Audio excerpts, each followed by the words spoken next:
Hi friends, மீனை எப்படி இல்லாமல் பொரிக்கலாம். நான் இப்படி பொரிச்சிருக்கேன். நீங்கள் கடைசியில் ஏம்மா இப்படி பண்ணிட்டே அப்படி நீங்கள் என்ன பார்த்து ஒரு கேள்வி கேட்பீங்க தெரியுமா? அப்படிப்பட்ட மீன் பொரிப்பு தான் இது.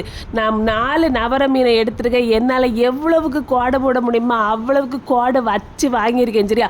அதுக்கப்புறம் ஒரு 2 ஸ்பூன் மீன் பொரிக்கக்கூடிய மசாலா, உங்களுக்கு எந்த மசாலா பிடிக்குதோ அதை தூக்கி போடுங்க. சரியா? அதுக்கப்புறம் 1/2 ஸ்பூன் கார்ன்ஃப்ளவர் போட்டு நல்லா வரைச்சிட்டு ஒரு 1.5 ஸ்பூன் நல்லெண்ணெய் இருக்குது தெரியுமா? இதுதான் ரொம்ப முக்கியம். அதை இந்த மீனுக்கு மேலே ஊற்றி நல்லா போட்டு வரைச்சி ஒரு 1/2 மணி நேரம் அப்படி ஊற வச்சுட்டு சன்ஃப்ளவர் ஆயிலில் இந்த மீனை போட்டு பொரிச்சு எடுங்க. சரியா?